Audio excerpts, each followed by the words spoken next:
Aula remota número 8 de SMU. Eu quero só pegar alguns pontos que talvez não tenham ficado claro nos TCCs ou dar ênfase em algumas coisas que vão ser interessantes não só para o projeto, mas para a disciplina como um todo. Eu quero chamar a atenção aqui dos vários pontos do CIP, uma vez que ele é um protocolo bastante interessante, bem didático, como eu já comentei, é que um primeiro ponto é que ele é agnóstico em relação à camada de transporte. Significa que ele depende muito pouco dela, mais especificamente, ele apenas espera que ela vai fazer multiplexação de porta, né, definir uma porta para poder fazer entrega para a aplicação, que é uma coisa que praticamente todos têm que fazer, e uma verificação de integridade para saber se chegou inteiro, para não ver algum problema de troca de bits, etc., para fazer a entrega para a camada de aplicação. Quem faz isso, por exemplo, é o DP, que inclusive é chamado no protocolo justamente por causa disso, porque ele oferece esses dois tipos de serviço. As garantias de entrega com um TCP ou até mesmo um SCTP, que a gente vai ver um pouco mais à frente, eles talvez garantam outras coisas que vão ser interessantes para a gente, mais em relação à qualidade de serviço, a uma boa funcionalidade da plataforma, a funcionalidade em termos de garantia, que eu não perca pacotes ao longo do percurso. Então, se por um lado o DP tem várias vantagens em termos de não ter todo aquele overhead, não ter a questão do primeiro byte útil, uh, não demorar tanto, do handshake, etc., para ele não ficar dependendo. Até porque, no caso, depois eu vou mostrar aqui na segunda figura, ele mesmo implementa o seu próprio handshake, seu próprio aperto de mãos, porque ele está encapsulando o protocolo de negociação de mídia, normalmente o SDP, mas podem ser outros protocolos, né? Eu podia ter lá um XML ou algum outro formato, e que vai ajudar na definição de codecs. Então eu preciso encapsular o protocolo de negociação de mídia, ou de descrição de mídia, como a gente também vai ver, e por causa disso ele não depende que eu tenha tudo isso. Então se eu tiver lá o TLS, que tem todo o seu overhead, depois o TCP, né, que vem embaixo, inclusive, todo overhead, depois não sei, todo overhead, e ele não acaba aproveitando, ele pode até aproveitar a questão de segurança, tanto é que implementações, várias mudanças estão acontecendo. O HTTP 3, por exemplo, sobre Quick, ele considera já os UDP porque ele vai resolver várias questões em aplicação ao invés de resolver na cama de transporte, para a cama de transporte entregue o mais rápido possível, sempre pensando lá, uma vez que já é melhor esforço a rede, que entregue o quanto antes. Então aqui no caso, quando eu estou falando de registro, é que pensando na nossa ferramenta, a gente sempre tem que considerar quando alguém, duas coisas, está disponível para poder negociar a mídia e tem um endereço conhecido. Então, quando ele está fazendo um registro, no caso do CIP, não está apenas se mostrando, se cadastrando uma base local de usuários para que seja feita a presença, a verificação de presença, se ele está ou não online. Esse é um primeiro ponto. Ou seja, se eu fizer um convite para participar de uma sessão de mídia, esse convite eu sei que ele pode chegar porque está online, se não é algum defeito, alguma falha na rede, mas a princípio ele está online ou se apresentou online há pouco tempo. Mas também que ele tem uma URI conhecida para poder fazer essa requisição, seja por um endereço gerado dinamicamente ou um endereço estático, mas que eu possa conhecer esse endereço para poder chamá-lo, certo? Então essa é uma coisa importante.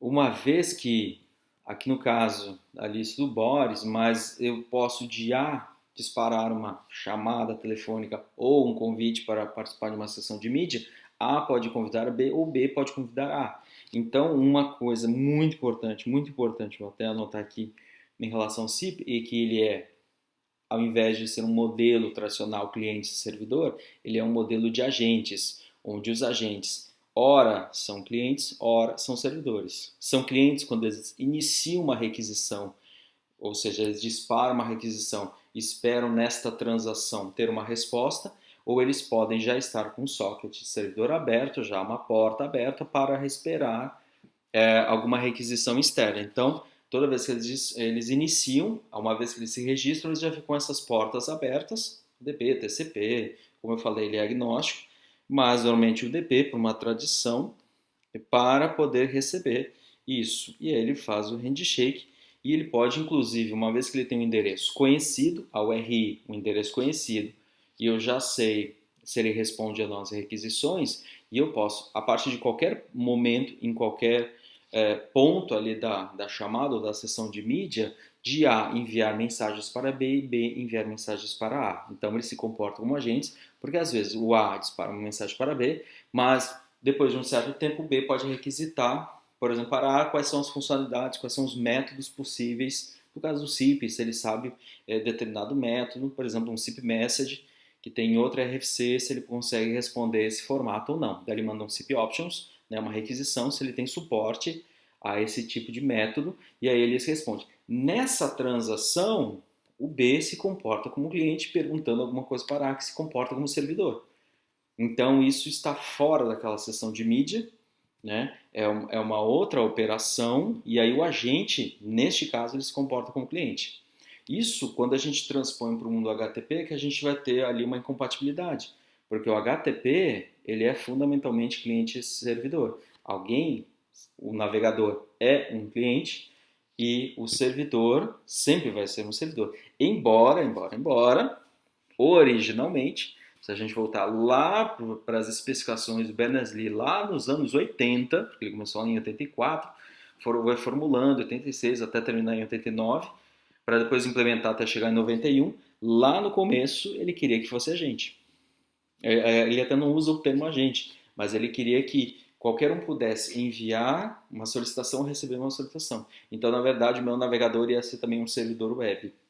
Para quem é lá dos tempos, lá dos servidores, lá no finalzinho dos anos 90, essa lógica ainda tinha um pouco, tá? Mas estava caindo em desuso. Perfeito? Então, quando a gente fala lá em topologias, P2P, trapézio, etc., é que no P2P os agentes conversam entre si. Nos modelos triângulo ou trapézio, os servidores, no caso, são apenas para encaminhar as mensagens para os seus devidos destinos. Então, um SIP redirect, ele apenas pega a mensagem e manda para o próximo. Um SIP proxy pode até manipular o cabeçalho, mas ele também vai passar adiante. E um SIP registra, no caso, é para fazer o registro e ter uma URI conhecida e, se for o caso, definir presença para alguém. Então, os servidores, quando a gente fala, eles são apenas encaminhadores. Tá? Isso, se a gente estudar um pouco mais, como por exemplo, SMTP, ele também opera nessa lógica. Eu tenho entidades terminais que são pessoas que elas querem ler, então o SMTP combinado com o POP ou com o IMAP, é que eles atuem apenas como intermediários para a entrega final da mensagem nas suas aplicações, tá? Considerando mais o POP que o IMAP, certo? Estou aqui anotando para não esquecer o que eu tenho que falar, que o RI, etc, etc. Mas uma coisa que acontece é que se a gente tem então essa lógica de agente sobre HTTP, a gente vai ter algumas incompatibilidades.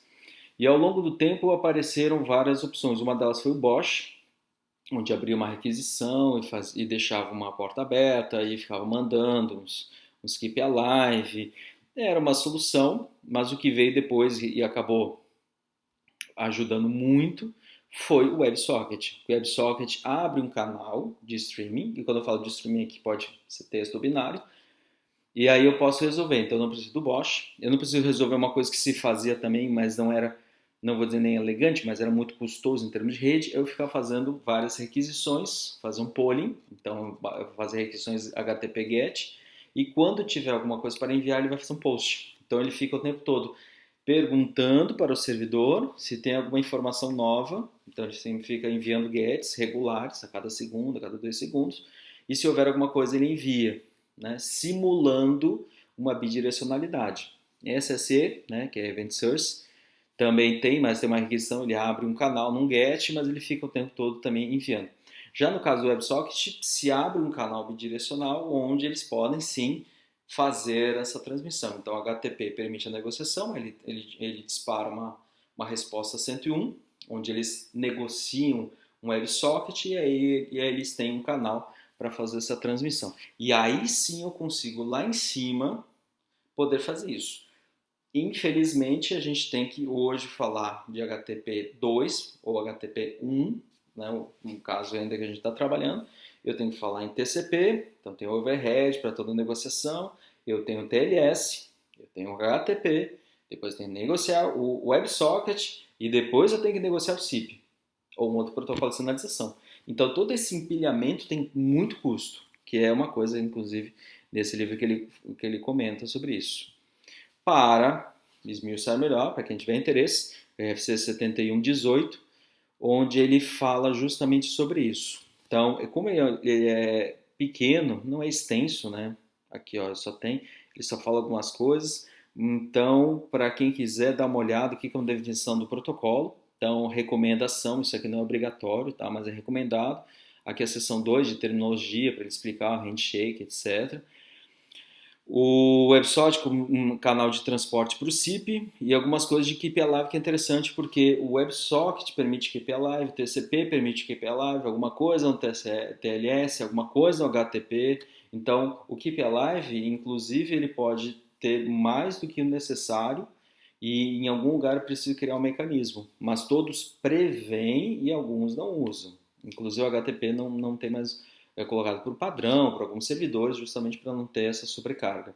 Certo? Então tem alguns exemplos ali só para ilustrar como é que é feito tudo isso. Então quando eu faço um HTTP GET de um handshake do WebSocket, ele vai dar um 101, que é a resposta do HTTP, para Switching Protocols. Aí ele vira, de fato, o WebSocket e aí dentro eu posso encapsular o SIP para fazer um registro e receber um 200 OK. Então esta é a transação de, de registro, que é esta figura aqui lá no começo.